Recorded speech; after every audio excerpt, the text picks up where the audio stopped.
Hello, everyone. Welcome or welcome back to the Dan Nessel Show. I'm your host, Dan Nessel. These days I'm feeling like I'm in like this constant gratitude mode.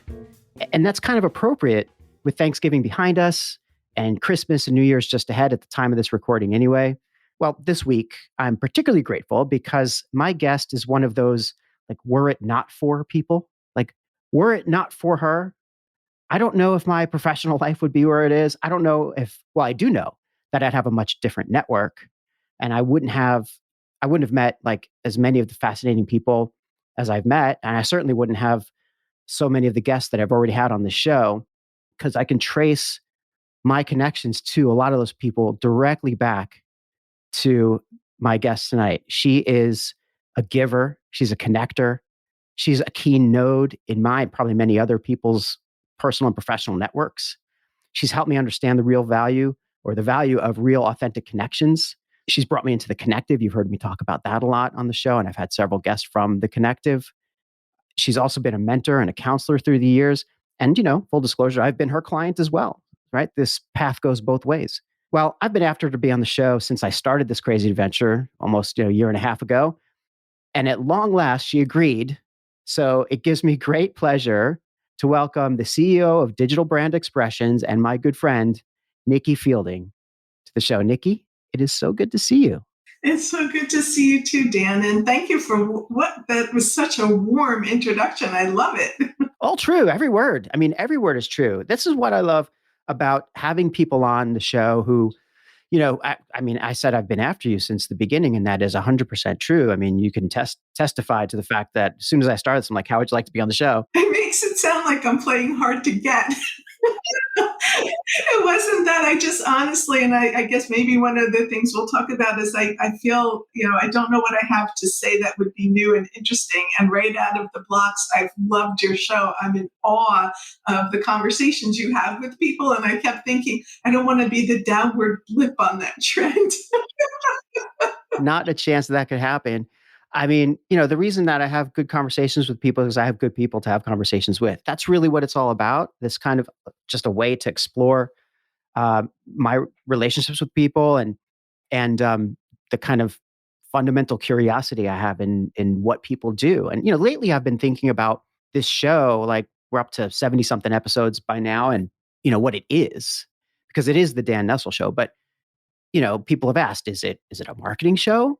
Sometimes it is. Is it a PR show? Sometimes it is. Is it a personal development show? And I thought about it though, and actually what it is, it's my own professional development course. This is like my way to develop professionally and personally. So it's natural that I bring on people who are like ahead of their game, leaders in their field, who also happen to be connected with me through the many years of that I've been around on this crazy planet of ours. And look, you are, one of those people who I met, I don't know what, 6, 7 years ago, probably a little more than that. It's been a while. Yeah. And I found you because, well, of LinkedIn, right? LinkedIn being my end all and be all for the longest time.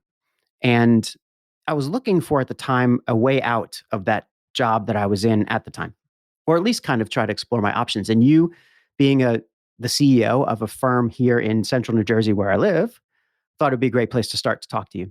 And we met at a shopping mall at a Starbucks. Right. We gravitated towards that Starbucks. It's like a homing device. Well, yeah, and it's also real close to your office, and it's safe ground. Let's face it, you didn't know me, right? So but you're like, yeah, sure, let's meet up. And I'm telling you, you meet some people, right away that, hey, I mean, I may not, I don't know if Nikki's going to help me get a job or if there's any, if there's any way that we can work together right now. But I am so happy I came to meet Nikki, and that was the way it was, whatever it was, a half a dozen years ago. And every time we've met since then, and we meet often, it's always an amazing, conversation. We talk about, you've helped me kind of get my head around some of the career choices that I've been making. And, then when I landed in jobs that I was particularly happy with, you were there to kind of find out why I was happy and just, help me to see kind of different pathways for myself within those roles, and I hope that kind of advisory, counseling sort of relationship started to go the other way as well. So we started to talk to each other. Absolutely. Yeah. And when we talk, I always learn something. You're very innovative, your approach. Going back to that initial LinkedIn message that you sent me, we didn't know each other, and you sent me this, and people get all kinds of things on LinkedIn, but it was genuine. It was just, you were so genuine in your approach. And I thought, sure, why not? I've been doing lunch club lately, which is also very ad hoc. And the idea isn't to meet people necessarily for business, it's just to meet interesting people. And I was thinking about that today, knowing that you and I were going to talk. And I just remember you were so completely real. And that's what made me say, sure, let's get together. And then I'm glad that we did, because every conversation is interesting. It's sparking new ideas. You make great connections. I'm really glad we met too. Yeah, yeah. And like I said, you could, were it not for you, I would not be in the connective with where I've had at least five or more podcast guests from that group, but I'm also enjoying being part of that group as well. But we work together, as in my last firm, you helped us, and Digital Brand Expressions was our agency to help us with our initial, search engine marketing and search engine optimization programming. And, so we've had both a relationship as friends, as mentor, mentee, mentee, mentor, also, also as client and vendor, like lots, so many different ways. And it all comes down to, though, the fact that, anytime I see a message from you, or if I feel like, hey, I haven't seen Nikki in a couple months, I know that there's always a table at Starbucks or Wildflowers or someplace close by, and I know that we're just, we'll get together, and I know that at that time I'll come out of that meeting, or I don't want to call it a meeting, our lunch, our conversation. I'll come out of it with another 5 or 6 names I need to talk to, maybe a book or two I want to read, and also just I'll have a lot of fun talking to you. And that is, that's just a rewarding, I don't know, you can't put value on that in life. These kinds of relationships that we develop just from a business connection. Yeah. I think a lot of it too goes to core values. I think one of the things that drives us both is we're looking to make the world a better place through business relationships. Some people are all about not for profits, and they have their not for profits that they support, and that's wonderful. And some people, are educators, teachers. For me, I want to make the world a better place by making business better. And I saw that in you as well. You were talking with me a little bit earlier about teams that you're developing, and the mindset and the purposefulness behind that. And I think that we gravitated towards each other because people like us want to facilitate each other. There's enough information out there about, the old way of doing things, command and control, and everything was, really rough and tumble. And, if you weren't killing yourself, you weren't succeeding. And we never, I was like that when I was younger. I've seen the light, so to speak. And I would say the last 20 years have definitely been about building business and helping others build businesses that put humanity back into the work. It should never have gotten where it is. Business doesn't have to be cutthroat. Competition, there can be healthy competition. I saw a post the other day on LinkedIn, and I honestly think sometimes people put things there just to bait other people for whatever purpose they have behind it. But it was a post about, business is war. And, I had my reaction, but I've learned to just look at what other people are saying. And most people disagreed with that. And they had some really articulate viewpoints about its, healthy competition, et cetera. And I don't know, I just find my energy lately going into supporting companies that are either technically B Corps, where they have that certification, or they could qualify. They're going for it. They're running their business as if they already were B Corps. I just find myself gravitating towards helping those people. I appreciate that too. And it's so hard to really get comfortable in your own shoes, I suppose, as you're building a business or as you're developing yourself as a leader, and to be able to say, no, this is what I'm interested in. I'm not interested in that. I'm interested in this. it takes such a, I think it takes such a self-awareness, a level of understanding of what your core values are and your purpose. And let me just go back to what you just said, which is, that you want to make the world a better place through by making business better or through business relationships. I've known you now for, like I said, a half a dozen years or more. I don't know if I've ever heard that exact phrase. And it sounds like you've been working on your purpose a little bit there, like to at least, or you've come to a point where you're really confident in that purpose. I've known that about like that makes perfect sense to me. Yes, that when if I heard that phrase, but yep, that's Niki. That's exactly. But how did you arrive at that? And did it take some soul searching or?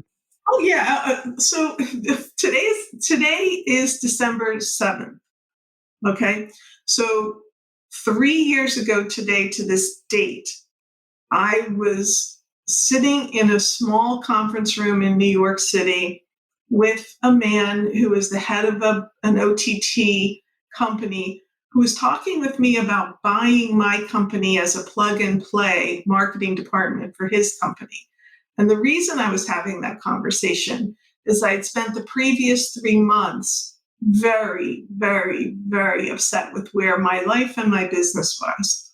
I didn't have the business was it's always been profitable, financially profitable, but there are more than a financial bottom line. And I just wasn't feeling fulfilled. I didn't feel like the team that I had was really the kind of team I wanted. Some of the folks were great. Some of them, it was just a job to them. And that's not very gratifying to me as the kind of leader I want to be. And just nothing was really going well. And I seriously considered shutting down the business. And after doing a lot of soul searching, if you will, thinking about different scenarios, I thought, well, maybe my best bet is really to sell this business. And as I'm sitting across the table from this man and I'm telling him about the business, I'm getting more and more excited.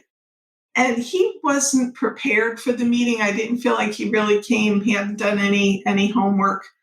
And rather than be discouraged that I wasn't going to sell to him, I was sitting there convincing myself that there's no effing way I'm going to sell my business to him or anybody else. And I walked out of that meeting totally energized because I had out loud said all of these things. I wasn't trying to market to or sell to a potential client for services, which I do all the time. I was talking about the holisticness of my business and all the things that were good about it. And hearing myself say all of that convinced me, nope, I can do this. And I walked out of there and I spent 3 months really reconfiguring our entire business model, our entire ideal client profile. I worked on an ideal employee profile. And I made a promise to myself that I was going to stick to the plan and that it was going to take a real confidence to turn away business that didn't really fit, but it was taking on clients that weren't an ideal fit that was causing me some of my frustration and hiring people who weren't an exact fit. So I decided to be more patient and just to be more firm with myself. And honestly, Dan, I woke up this morning and I remembered that it was that date. And I said, wow, that investment in looking at things from fresh perspectives, questioning everything and investing that time turned everything around. My life, I belong to a couple of different groups. And in one of the groups, there's it's for business owners and leaders. And there's a lot of sharing that goes on. And I said to the facilitator, look, everybody's got things that are really challenging them right now. And I'm sure I'll have new challenges. But right now, I'm in such a good place. I feel like I'm bragging when I'm talking to people. I said, I really want them to understand that it took a lot of work and heartache and pain to get to this point. I really worked hard on it. And so she created an opportunity for me to share that part of it so that I wasn't just coming across as a Pollyanna who was just, everything's wonderful. It's wonderful because I worked my ass off to make it wonderful. Well, I mean, and I'm a witness to this because I recall, I can't recall the exact time. And now you mentioned 3 years ago. That does make sense to me because I knew that we met. I knew that you were like, not super happy with the way things were going. And I felt really, maybe that might have been the first time since I had known you that I felt like you were actually opening up to me and kind of trying to get my take on where you were. I was very vulnerable. Yeah. I mean, first of all, I appreciated it. Second of all, I was like, I was just like, wow. I mean, do I have wisdom? I mean, have I gotten to the point in my life where I have something to share? Like you, because I was always insecure about that thing about myself. So you like helped me to see that I actually have something to offer, and through our relationship, that became clear to me. So it boosted my confidence while you were down the pits, and I was raising up pretty high. So thank you for that. you know, but And thank you for helping me see things, because you were one of the handful of people I really shared with, this is not going well, and I really am lost. I want to get to that a little bit because so we've been talking about that a little bit at a high level that you weren't where you wanted to be, and you verbalized you had this kind of it's more than a aha moment because I think you were building towards it for a long time, and you were able to come to a point where you could describe and understand and visualize exactly what you were what the gap was or what you're missing. And that meeting in New York was a catalyst. But is there for the listeners here, right? What was it about the business that you didn't like where you were? Like that you thought, okay, because you mentioned you were profitable, and look, I've there's a fair number of entrepreneurs who are here who will completely hear that and say, well, that's what matters. But obviously there was a lot of stuff going on in your biz. So can you give a little bit more about that? Sure. So when I created the business, and I created it in my attic with a computer and an internet connection 20 years ago, actually, the 20th of this month is 20 years since I started this business. Congratulations. Thank you. Digitalbrandexpressions.com, by the way. Thank you. Go on. The reason I started the business was I wanted to build an agency. I definitely at the time it was we started out as SEO and web development, and we've morphed over time. But I wanted to build an agency where really great digital marketers wanted to come to work every day and potentiate and feel great about what they did. And then I wanted them to go home. I didn't want them slaving away. I wanted them to go home, do whatever they did at home, energize, and come back the next day and do it again. And I saw this self fulfilling cycle where great work would attract great clients would attract great talent. And over the years, there were so many, it was like whack a mole. I might have great clients and then teams that couldn't fully deliver. We always did what the clients needed. I feel very strongly when I look back historically, we've been a very good agency that way, but getting the results took a lot of my work, and some of my core team members were just doing more than they should. So when I looked at, I guess 3 years ago, that was like 17 years in. And I'm like, I shouldn't be working as hard. I shouldn't have to keep going back and doing things over again. Like, why do I have to keep hiring certain types of people?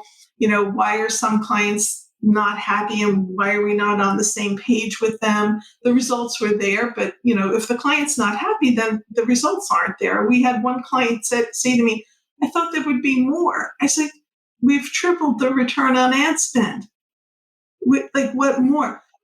And she said, I don't know. I just thought there would be more. And then I go back to the team and try to explain that to them, and they're incredibly frustrated. And they say that's not the level of client. If she doesn't appreciate what we're delivering, and that her competitors would kill for that, Nikki, those are the wrong clients. And that's when I started to realize, I'm frustrating my team with the wrong clients. I also had some team members who I mentioned earlier, for them, it was just a job. Well, for the kind of agency I want to build, you have to feel really great about coming here and doing this. And I feel that I deserve that. For everything I do for the team, I need people where it really is a two-way street.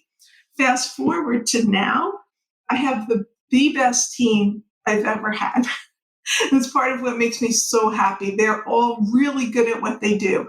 We've structured ourselves in a way that everything makes sense. They all work really closely together. So we have this principle that I borrowed from the Japanese tea ceremony. And I won't pronounce it correctly. I'll say it like an American, omotenashi, and you'll correct me. That's very close enough. Omotenashi. And I wrote that down in big letters because I meant to ask you about that. Since being the Japanese connection, it was funny when we first met. That was one of the reasons why I wrote to you on LinkedIn, because I thought, since you used the word omotenashi on your website, that you knew a lot about Japan, or that there was a Japan connection. See, I didn't dig too deep in those days, but I thought, okay, there's a Japan connection there, so maybe I'll have an in, before I met. But it was one of those things. But then, of course, I met you, and I understood more about why you chose the value of omotenashi, and this approach to client service that you do. Anyway, I didn't mean to interrupt. So you're talking about omotenashi. No, no, no, no. That's great. Yeah. So the idea, the way that we apply it is it's reciprocal. It's really our job to understand the client's needs so well that they don't need to ask for anything. We're anticipating their needs. But it also works internally when team members are, for example, if someone's new and they don't know how to do something, instead of saying, and now we're working completely remotely, so it even makes it more challenging, and the team, they just have risen to this. If they see somebody struggling, rather than saying, can I help you, and that puts the other person in a position of having to say, no, no, I've got it, or thank you anyway, my team members know to just say, hey, I'm going to set up a screen share and let me walk you through how to do it, so they take more control of helping someone. And I just love how they work together. They're really super. And the clients right now, I have to just say on the flip side, so like what I redid 3 years ago, what I really worked on is the right clients, the right team, because that part was correct. The idea of, it all self-fulfills, um, but you have to have the right team and the right clients. And then the other part is just this idea of work-life balance. Everybody says they have work-life balance, but we really do. I've gotten the business to a place where the kind of work we do, we generally work 9 to 5. We don't work nights. We don't work weekends. We work really hard and smart during the day. And the team appreciates that. What do the clients say about that? The clients have no idea what our hours are. They will now if they listen to this. No. But Yeah. so we had one client this weekend. I can't say what it was, but I haven't heard from this. We've been working with them for 2.5 years. They've never reached out after hours. And I got a message on Saturday saying that they had a big announcement to make and they needed PR help. And I said, we don't do that, but I'll help you. And I reached out to a strategic partner agency that we have. So I'm reaching out to the president of that agency on a Saturday afternoon. And she got right back to me. And then she's working with our client and helping them out. So it's not a shut off valve, right? No, no, because that wouldn't be healthy. So we have processes for procedures for checking, but the idea is not to be stressed out over things. And that was the first time I've heard from that client after hours in 2.5 years. So it's not a habit, because the kind of work we're not doing PR, we're not doing things that are so time sensitive. And I purposely did that because we used to do other services that had us being on standby all the time. And that's where some of the stress comes in. Well, what is the core of your services right now? What are the core services you guys have? So right now we do marketing analytics. So we do, and we have a process. So another thing we changed is we don't just take on clients as retainer clients out of the blocks.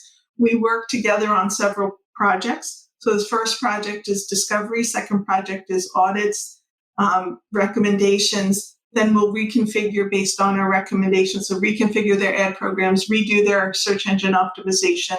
But then we can either turn it over to their in-house team and teach them how to keep it updated. We can take it over as a retainer agency. Or there have been a couple instances where I've connected them with external resources that are better aligned for them. And part of that comes from, as you start to get to know a client, maybe you're not as much of a fit as you thought you were going to be initially. And this process gives everybody the opportunity to step back and say, hey, thanks for this, but we're going to part ways without all the drama it is when it's a retainer agency situation. And by the time they become a retainer client, we all know each other and it's great. So that's interesting because, it's so many agencies are all about just upselling, right? So you get in the door and Maybe you get in for a project, but really you have the retainer in mind, or you have the very long-term projects in mind. And I'm not saying that you shouldn't be thinking that way, right? I mean, business is business. I actually don't think that way now. That was part of the rethinking of everything. I thought if I really want the universe to bring business and bring lessons and help me grow and help my agency grow, then I need to be open. And you're not open if you're thinking, oh, I'm going to do this and then I'm going to do that. There's so much planning that goes on that I think locks people into a certain mindset that they miss opportunities because they think they have to stick to the plan. And this is like mind blowing to me. I'm a lifelong planner. I used to work for a Fortune 500 company. I was just like, you had to have a 5-year plan, a 3-year plan. And so one of the people we're talking with about potentially working with us as in a new role we have, they said, good question for an interviewee to ask, what's your 3-year plan? I said, there isn't a 3-year plan. Let me tell you what our overarching objectives are and how we've been growing towards those objectives. But I'm not going to call it a 3-year plan because look at the situation the world is in. How could it possibly have a 3-year plan? That would be ludicrous. That sings to me a little bit because one of the things I've learned, certainly over the last several years, is if you want to be guaranteed a job as a planner, write a plan, because you just have to keep planning, right? Because when you have a plan, you're going to have to scrap it in 90 days and rethink it. Maybe your goals will stay the same, but when you start to get into the nitty gritty of how things are going, and if you're not sensitive to the crazy changes that are happening around us all the time, which are at a pace that's much faster than 1 year or 2 years or 5 years, forget it. 5 years. I don't know who does that. Well, certainly not in marketing communications. I can't speak. I can't speak as an expert on anything else, but yeah, I mean, this whole idea of short-term horizon planning makes a lot of sense, but you take that then and you apply it to your client relationships from the get-go, Mhm. saying, correct me if I'm wrong, but it sounds to me that you're saying that you get in there for you have an initial assessment and some short projects to get up and going, get up and running, meet the need that is, solve the problem at hand. And that's where the horizon ends for the moment, right? You're solving the problem at hand, and and that's what your team is there for. And if you want to continue, great. And if not, that's not in the mindset from the get go. They get real value. The clients get real value every step of the way. We've got a very structured process. So it's very clear to them that we're going to do this and I'm going to get that. You're going to do this and then I'm going to get that. And there's value to them in that they get. But it's all, marketing analytics, social media marketing, search engine marketing. So it's very tightly defined. And so when people that are interviewing say, well, what are your goals? One of the goals is that I want the agency to be sought after by ideal clients. And that's working. We're getting that. And our profits are higher now than they've ever been. So that even when the agency was bigger and the revenues were higher, the profits are better now because we're more tightly run. We have no employee turnover, knock wood, like for the last year. No, everybody's, because they get it now. It's all really cranking. They get to be who they want to be, do the work they want to do. It's very specialized. And yet they work as part of a team. And that's part of it too. I'm hiring people who are great individual contributors who thrive as part of a team. And that actually brings me back to something you said a little bit earlier, and going back to the omotenashi idea. So, the kind of activity that your company does, the kind of business that you are conducting, the deliverables you're delivering, the clients that you're attracting are all attracted to you because of this. I think it's a very unique model in the agency world. Agencies are always looking, like I said, to upsell or for these long term. So and I don't know, maybe we can talk a little bit about listening because that seems to be bubbling up more and more, the art of listening. But we listen carefully to our clients. That's part of omotenashi. You can't learn to anticipate unless you're really listening. But we're not listening with the intent. And I think this is where a lot of agencies are in their evolution. They're listening with the intent to upsell because they got to increase the bottom line. I don't have to do that. I have to listen to make sure that we're delivering the best that our client, what our clients need. We're delivering the results, and that we really immerse ourselves in their business so that we can help them anticipate. We can be great reactive problem solvers, but we can also be opportunity presenters. I'm constantly connecting our clients to people who can help them, for example.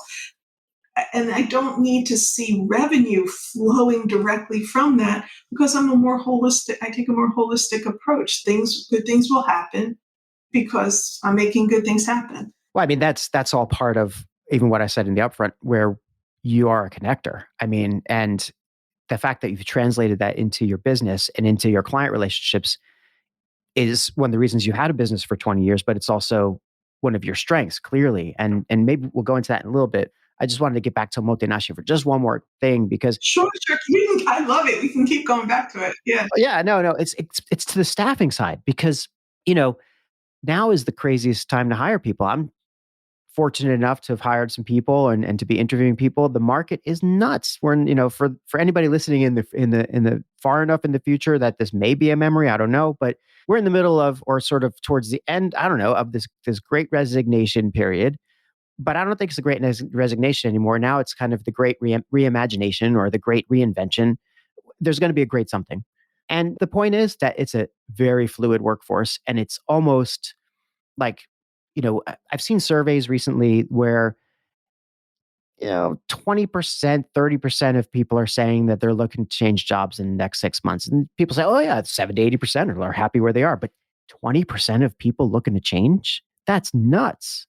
Yeah. But point is though, as somebody who's hiring and growing a team, and we spoke earlier, you're doing the same thing, you know, candidates out there for jobs are, they're I'm not saying they're in the driver's seat necessarily because it's still a market, but there is a lot of movement, a lot of, I guess, things, a lot of movement does favor the candidate, the good candidates. So hiring people for specific values and specific, I guess, mindsets, attitudes, I think is more important now than ever. Hmm.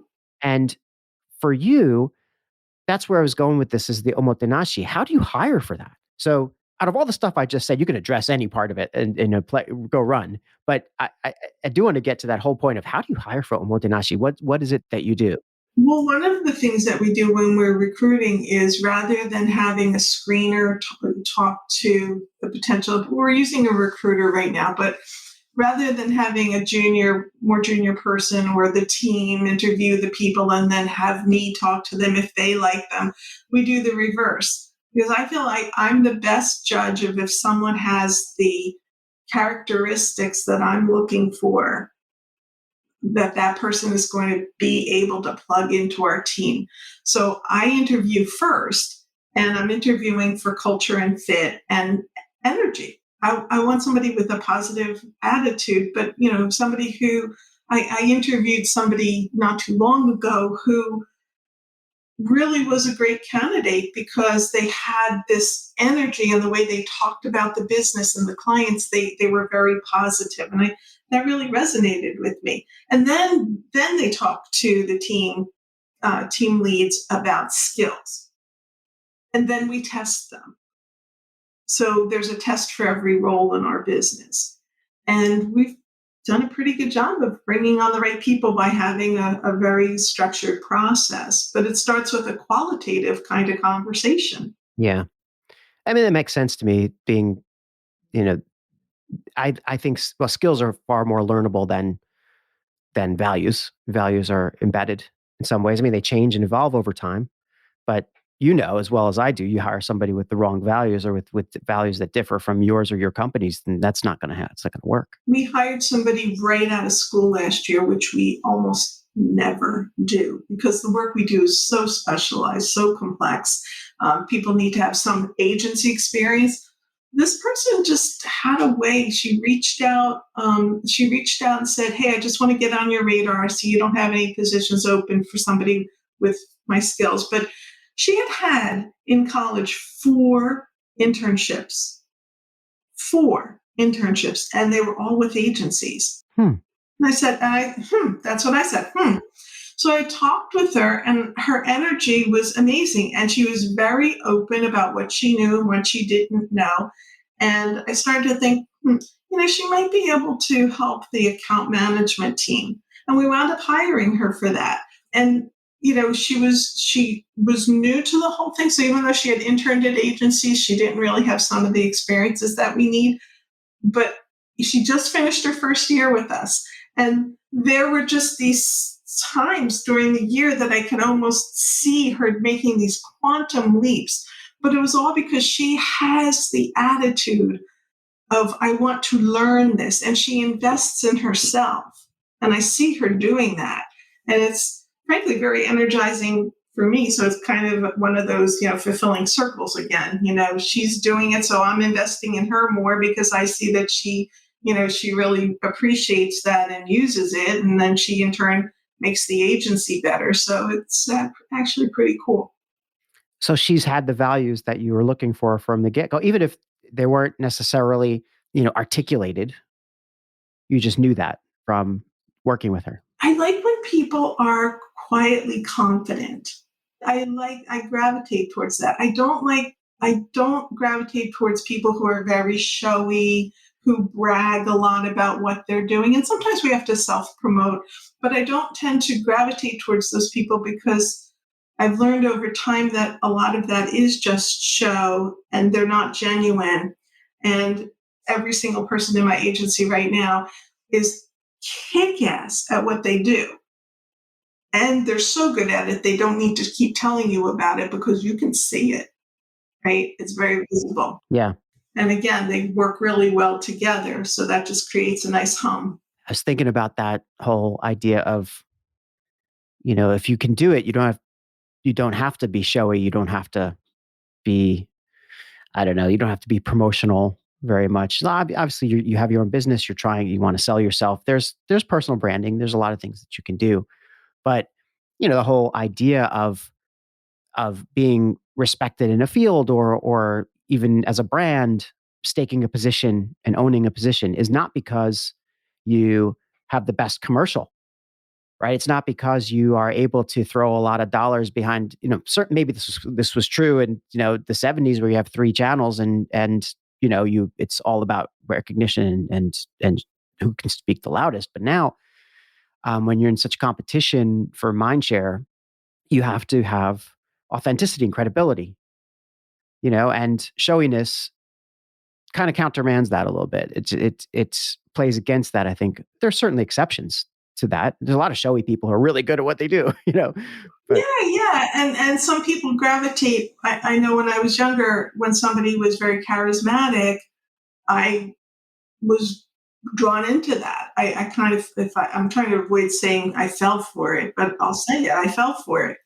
oh yeah, And sometimes they had the rest of it to back it up, but a lot of times they didn't.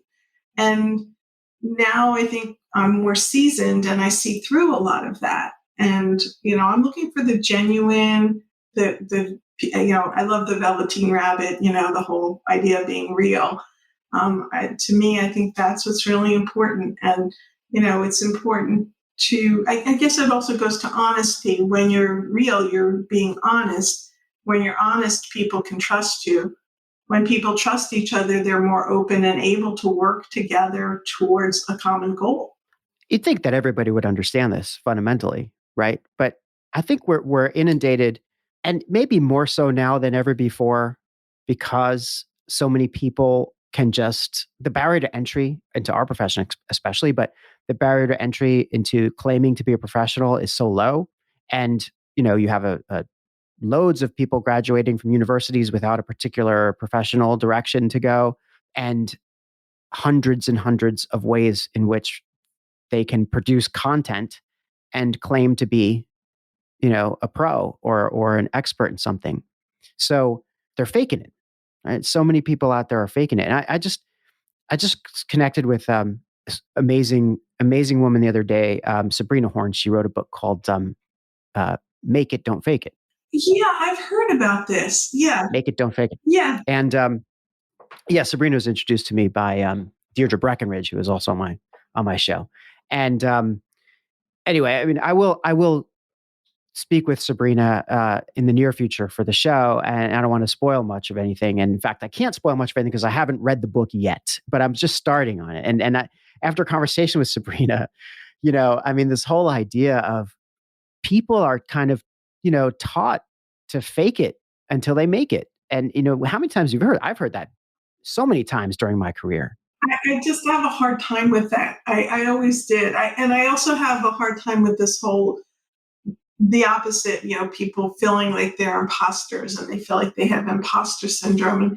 And for me, again, it goes back to honesty. Who are you trying to fake out? What are you trying to prove? If you can just be honest about things, then you can learn to ask for the help you need when you need it.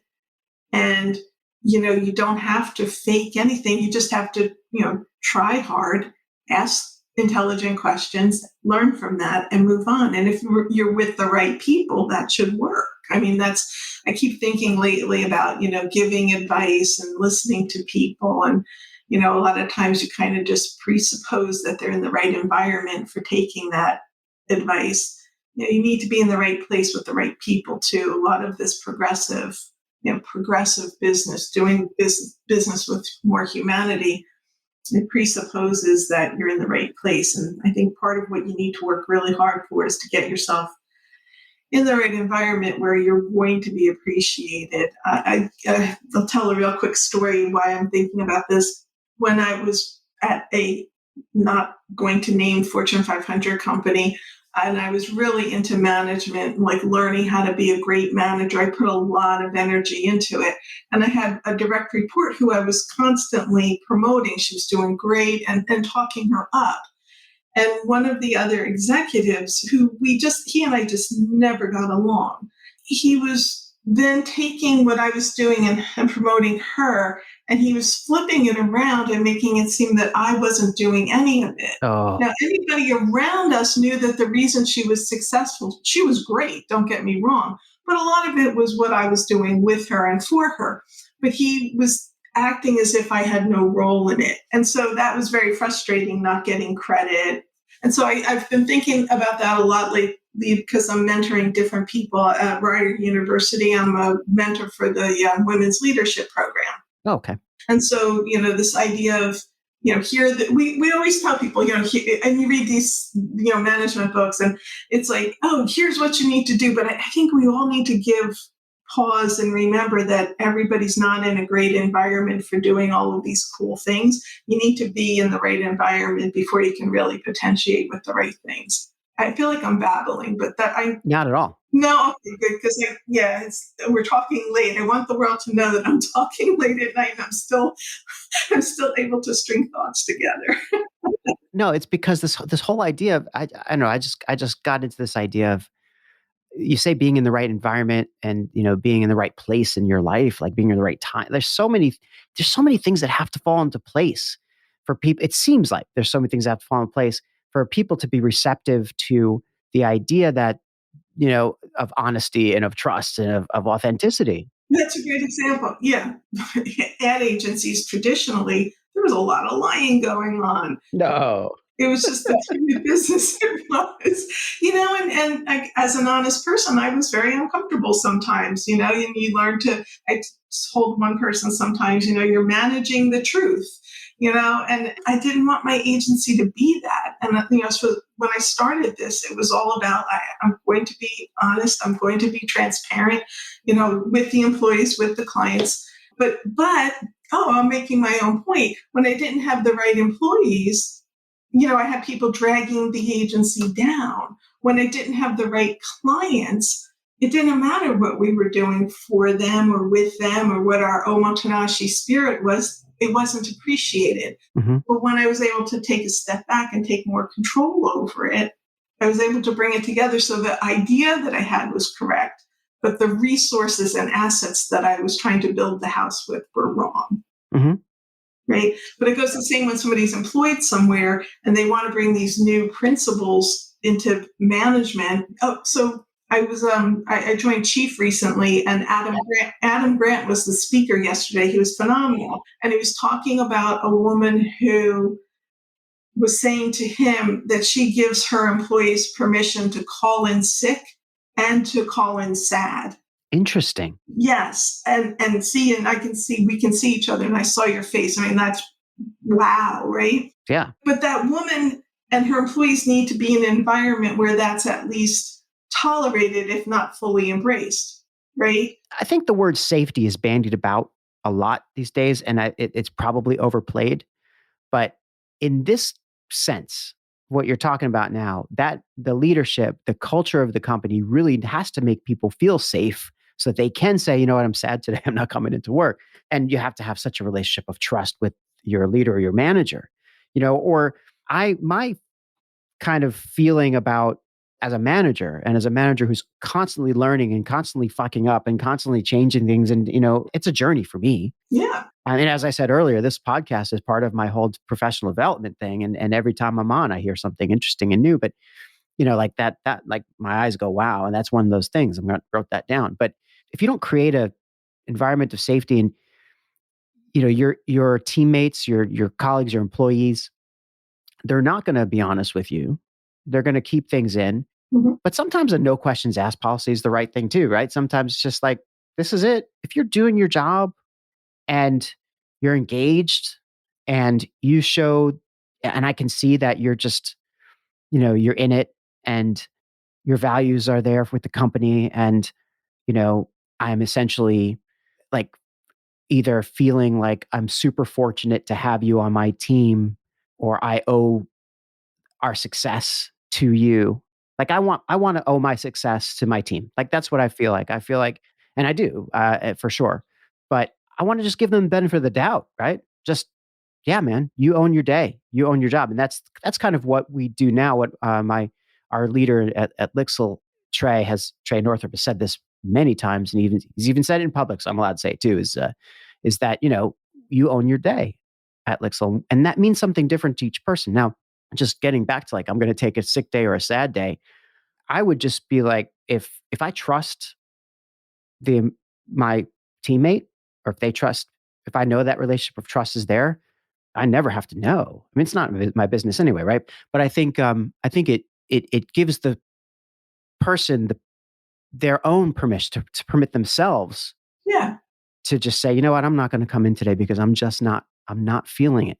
Yeah. And they don't have to make up an excuse. You can take it to the simplicity of it. I'm taking PTO today. You don't have to say why, because your boss has already said sick or sad. I don't care what it is. If you need it, you take it.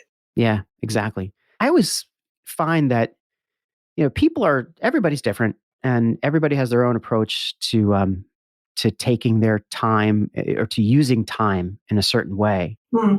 And I feel like we've been, I don't know, indoctrinated over the years to think that we have to be in this industrial situation where you're at a desk 9 to 5 or you're trackable 9 to 5.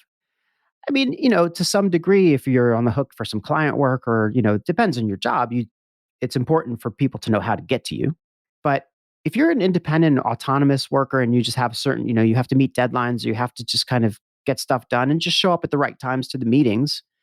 The rest of the time, if you're out of sight, out of mind, I just trust that you're doing the thing that you need to do. Hmm. And I really encourage people, and I hope they do this, but I encourage people like if to use their own internal clock. So when you're exhausted, when you're stretched. We're going to be stretched a lot. We're up against deadlines. We have to run events. There's nothing you can do about that. But there's going to be times when you're not. Hmm. So take that time, like try to trade it up, Yeah, exactly. come out with some sort of balance that you're happy with. Right. It all should ebb and flow. It all should work together. And I think as we advance as a species, from a work perspective, I think we're going to have to evolve. It's not a factor. We're not punching the clock. The value doesn't come from the amount of time. Oh, certainly not. It comes from the investment of innovation and thinking and it's like yeah. So yeah, I think, but still, yet I think I always wondered how companies that had unlimited vacation time, I always thought, for as much as I like to experiment, I thought, no, I can't see going there because I think people need some guidelines. Yeah. And then, people are human. They're going to look at the other person. Well, how come they're doing this when I'm doing that? So I think, our job as leaders is to have a clear sense of what it takes to be successful and then to parse it out and then to give people, as your boss says, you own your day. You own your day, you own your week. Here are my expectations. As long as you're delivering, I'm going to be happy. And if you go above and beyond, let's see what we can do to reward you and show even greater appreciation.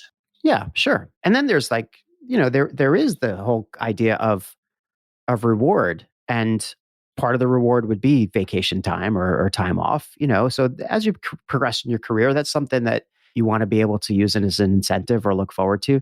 But look, I've never been in a situation, thankfully, where any of the people that I've worked for me or that I've, been on my team have taken advantage of a policy like that. I just, it could be a little antiquated now, but I know in our field, in marketing communications, I mean, I don't know anybody who like takes anything beyond what their vacation time is. I don't think it's hard to like. It's so hard to take. We're notorious overworkers. Yeah. I feel like I'm very fortunate because I really truly love what I do. And I think that a lot of people in our space actually really love what they do. I don't think they do it as because they're workaholics. I think they truly get joy from the work. Joy, and there's a commitment. So like we're in a service position. We serve either clients, internal clients, external clients. We serve our audiences. We're serving our executives. We create a product that's going to make them better in some way. It's going to improve their day or help them to solve a problem in some way. If they're going for an interview, then we help them to say the things that are going to help them reflect their own internal values and their own what they want to say better. We're going to help them refine their messaging. If there's a crisis, we are going to help them to solve that crisis, or at least calm the waters until that crisis is over. Like, it's a very valuable service that we're offering. As a service provider, we're approaching the people who are, I think, best in our profession are approaching from a position of service, of servitude, kind of a service where, you don't think about, my gosh, I've been at this for 7 hours. You think in terms of, I really want to help this guy. Yeah, I really want to help these people. absolutely. Yeah. There are times when that may not jive, and usually those are times when you don't agree with the values of the company you're working for or your client, or there's always that. Yeah, well, that goes back to when I can tell my employees and the talent that supports us, because we use contractors as well. So when I can tell the team, look, we're going to be working on this account and this is what they're doing, and either that their product or service is literally making the world a better place. One of our clients is a robotic device that sits on your counter that it dispenses up to 16 prescription medications at a time.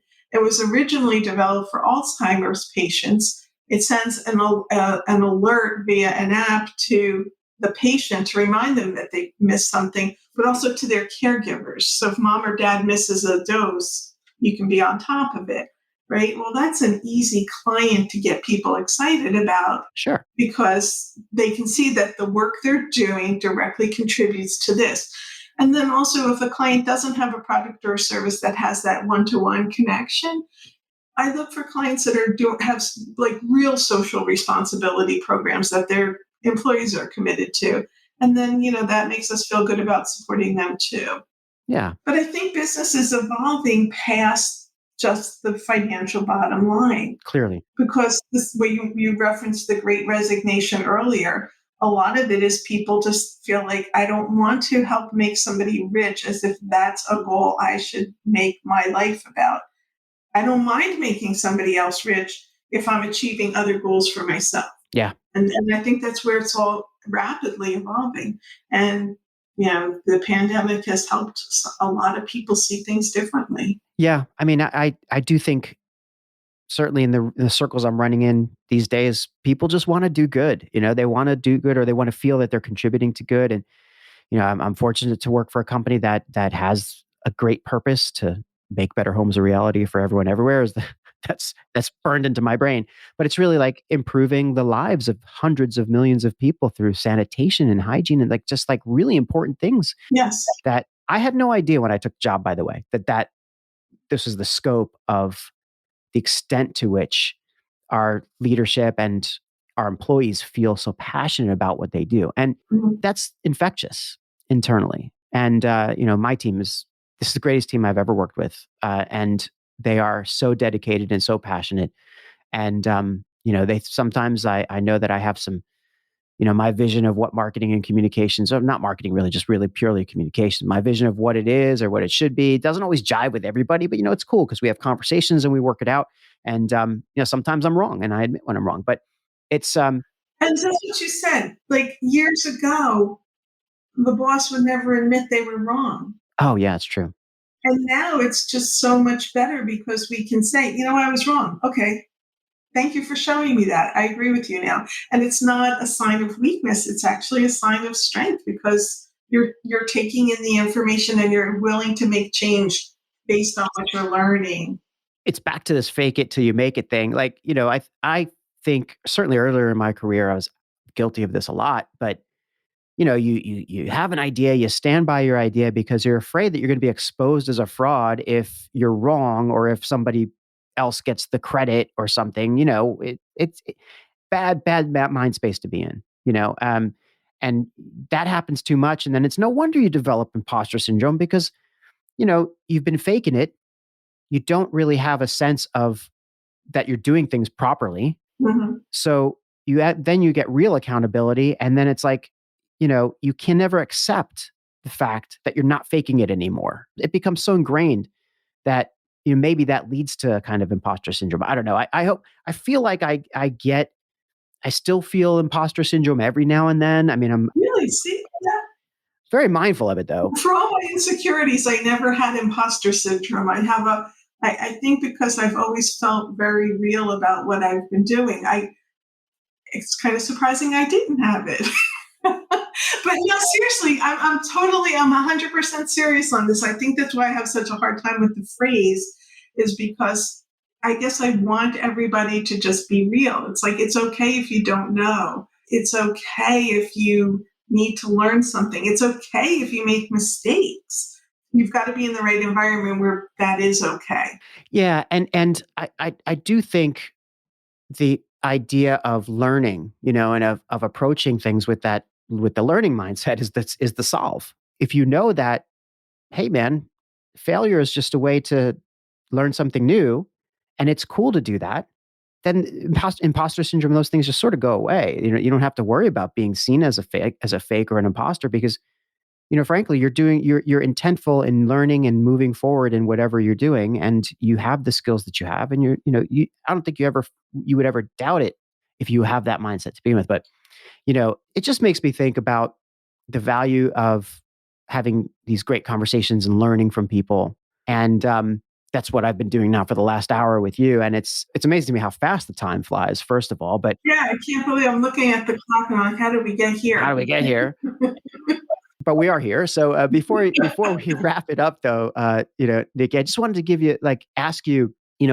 We've been talking about learning. We've been talking about these things. What are you looking at now? Like, what's out there in the world at this moment in time that either concerns you or that you're kind of working on or excited about? Open question.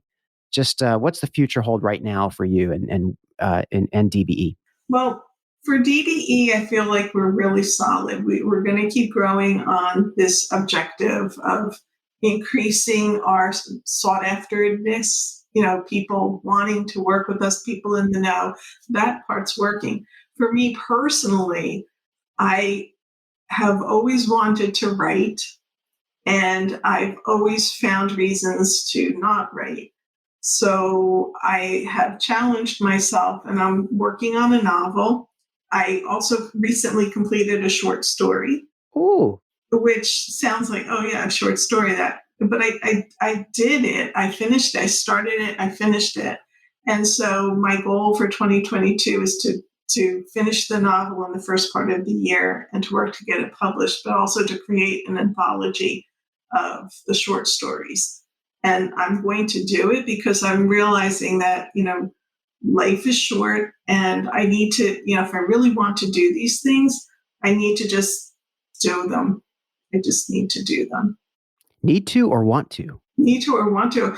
Well, then it goes back to that purpose question. And you've been very complimentary about my communication skills tonight, but I feel that I personally hold back on expressing certain things, but that in fiction, I have no limitations. Yeah.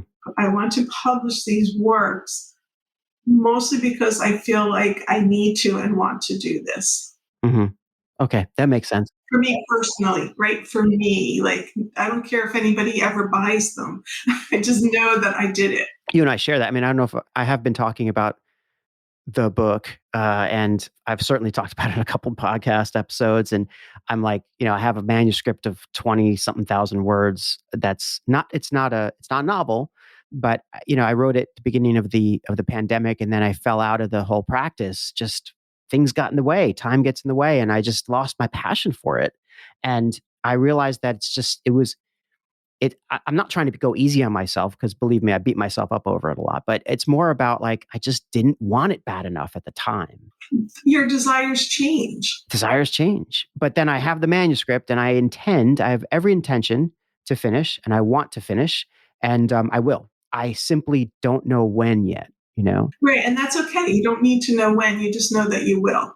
I'm there. I mean, I have to, I want to do it. Well, look how long it took you to get the podcast going, and now look how beautiful it is. I know. It's just, every episode is just amazing.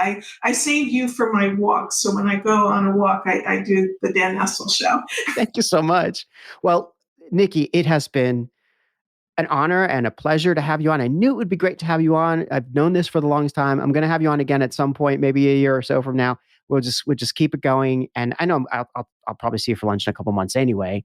But folks out there, I really urge you to learn more about Niki, find out about Digital Brand Expressions, just digitalbrandexpressions.com. Check out Niki on LinkedIn. It's Veronica Niki Fielding, and her name will be spelled properly in the episode title here, but everybody calls Niki. And someday I'll learn the reason for that. But Niki, is there any place else people should look for you? Anything that I've missed about where to find you?